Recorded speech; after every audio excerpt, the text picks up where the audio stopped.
Shekaru na 4 da watanni na zamo a wutan yan koko. Maraba duka sarkin barka da yau, cewa abu da babu da a yau ta zame maka barko. A zamanin satar imani na biyan ba mu sarkin koko. Maraba duka sarkin koko. Kuma da gu ba mu zane sun zo sai ta yanka su tamkar rago.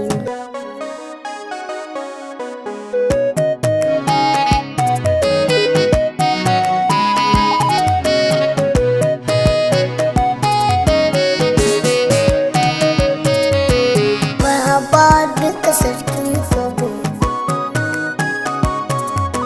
Maraba duka sarkin koko. To da hujja zaka yi yanka ba wuka wa uban yan koko. Maraba duka sarkin koko. Sai a gaya maka babban carbi zikiri sai 'ya'yan koko. Mun rike zikiri mai hujja ba ruwan mu da 'ya'yan shago. Maraba duka sarkin koko. Ku rike na ku rike ramu da ku buɗe da ku bar mu a koko.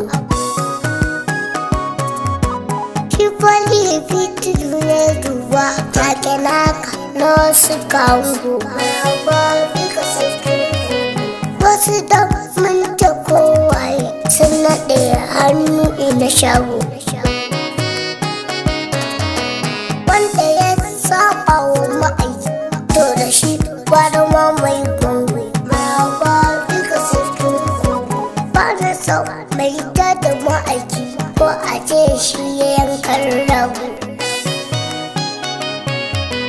Mu gani mu imama Aliyu da na kuku bar mu a koko. Maraba duka sarkin koko.